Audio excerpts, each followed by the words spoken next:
जय हिंद बच्चों। आज इस क्वेश्चन का आंसर लिखेंगे, ठीक है। लिखा है इसमें क्या, वायुमंडल किससे कहते हैं, क्वेश्चन मार्क। वायुमंडल की परतों के नाम लिखिए। यानी दो क्वेश्चन है बच्चों। दो क्वेश्चन को कैसे लिखा जाता है पहले इधर ध्यान से देखो। पहले वायुमंडल लिख देंगे, ठीक। अब वायुमंडल क्या होता है, ये हमारा पृथ्वी है। अब पृथ्वी के चारों ओर क्या है, वायु है। क्या है, वायु है। तो वायु के इसी परत को क्या कहते हैं, वायुमंडल। चलो इसको लिखेंगे कैसे, वायु के चारों ओर वायु की मोटी परत को वायुमंडल कहते हैं, वायुमंडल कहते हैं। तुम लोग अभी किस क्लास में पढ़ती हो, 5 क्लास में। 5 क्लास के लिए इतना काफी है। एग्जाम्पल ये लिखे हैं। अब इसमें दूसरा क्वेश्चन पूछा गया है कि वायुमंडल की परतों के नाम। मतलब तुम लोगों के इससे पहले हम पढ़ाए थे कि नहीं पढ़ाए थे कि वायुमंडल की निम्न परत होता है, जैसे क्षोभ मंडल, संतप्त मंडल, आयन मंडल, वायुमंडल। अच्छा, ये मंडल देखो कैसे क्या काम कर।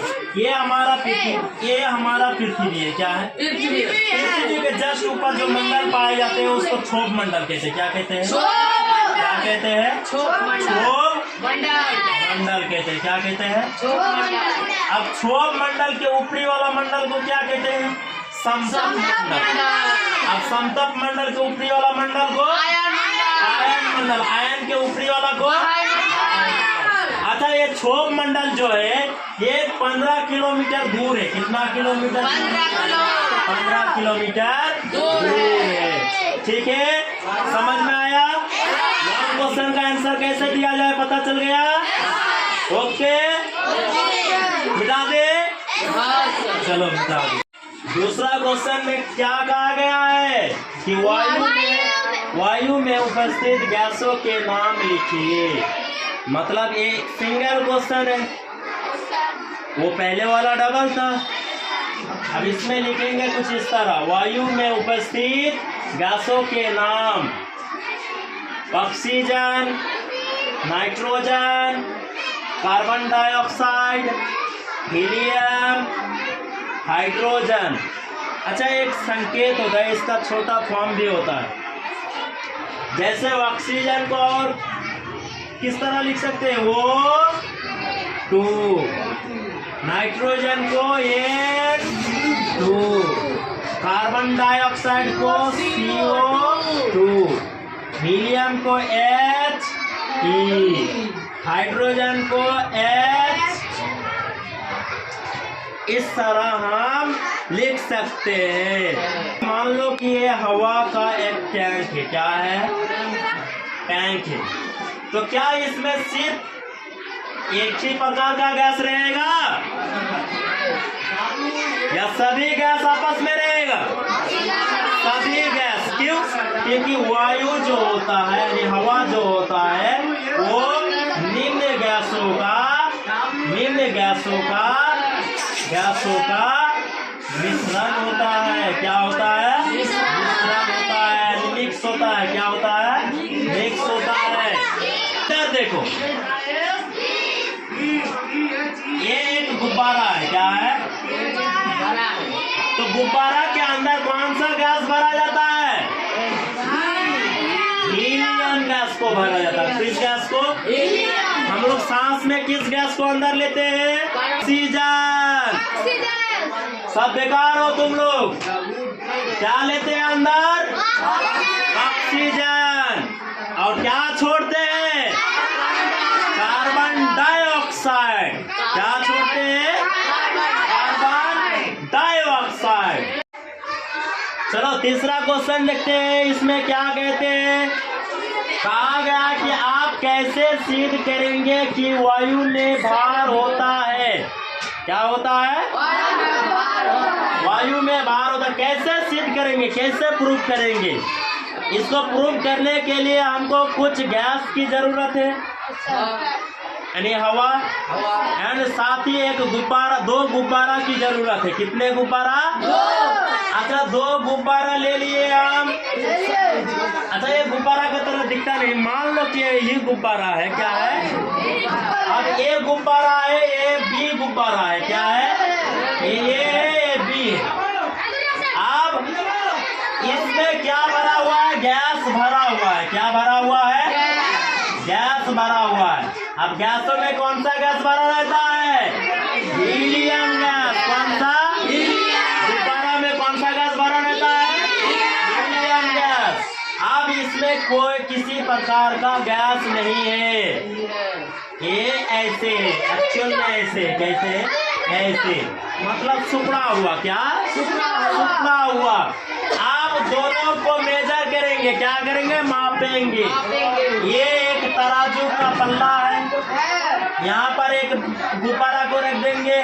गुब्बारा ये और गुब्बारा बी। अब हमको पता चला कि गुब्बारा ये जो है ये नीचे की ओर जा रहा है। अब ये जो गुब्बारा बी है ये ऊपर की ओर ऐसे लटका हुआ है। इसका मतलब हमें साबित हो गया कि वायु में भी भार होता है, यानी वजन होता है। समझ में आया बच्चों? आया? अब वायु में भार होता है कि नहीं होता है? होता है। कैसे पता चला? दो गुब्बारा लिए, दोनों गुब्बारा में एक गुब्बारा में हवा भर दिए, दूसरा में हवा नहीं भरी। एक गुब्बारा को मेजर, अच्छा पहले क्या करना होगा? मेजर कर लो, पहले माप लो। मान लो कि एक गुब्बारा का वजन है 1 kg। कितना? 1 kg। और इसका भी 1 kg है। कितना? 1 kg। 1 kg। अब इसमें हवा भर दिए, यानी गैस भर दिए, हीलियम गैस। तो अब इसका वजन कितना हो गया? मापने के बाद पता चला कि इसका वजन हीलियम वाला जो गुब्बारा था इसका वजन 2 kg हो गया और ये 1 kg में ही रह गया। ऐसा क्यों? ऐसा क्यों हुआ? इसलिए हुआ क्योंकि गैस यानी वायु में भार होता है। क्या होता है? वायु में भार होता है। समझ में आया? भेजे में आया? चलो मिटा दे। चौथा क्वेश्चन क्या कहता है? वायु दाब के 3 उपयोग लिखिए। वायु दाब के 3 चलो क्वेश्चन लिख दे। चलो लिख दे। चलो चौथा क्वेश्चन, वायु दाब के 3 उपयोग लिखिए। अब ये चौथा क्वेश्चन है या तीसरा क्वेश्चन है जी? चौथा क्वेश्चन है। देख लेते हैं कितना क्वेश्चन है, कितना नंबर? चौथा क्वेश्चन है। अब वायु दाब का उपयोग कहाँ कहाँ किया जाता है? देखो, अगर वायु दाब नहीं होता, जैसे एक सीरिंज होता है। क्या होता है? सीरिंज। ये जो सुई इंजेक्शन लगाते हैं ना, तो ऐसे करते हैं तभी तो ये इंजेक्शन का वो जो मेडिसिन होता है वो शरीर के अंदर घुस पाता है। तो उसमें वायु दाब का उपयोग होता है। जल पंप में, किसमें? जल पंप 1 नंबर 2 नंबर। अच्छा, जल को पंप जो नल पंप होता है, ऐसे ऐसे पंप करेंगे तभी तो जल ऊपर की ओर आएगा। तीसरा नंबर जो होता है वो दवाई के ड्रॉपर में होता है। किसके होता है? किसमें होता है? दवाई के ड्रॉपर में होता है। यानी जो बच्चा होता है उसको मेडिसिन देने के लिए एक ड्रॉपर दिया जाता है बच्चों को, कि उसमें कुछ ml भी सेट रहता है। उसमें मेडिसिन ले लो और बच्चों के मुंह में ऐसे चिपक दो, तो वायु दाब के कारण वो मेडिसिन बच्चों के मुंह के अंदर चला जाता है। तो पता चल गया कि वायु दाब के 3 उपयोग कौन कौन से हैं? एक सीरिंज, जल पंप और एक दवाई के ड्रॉपर। ओके।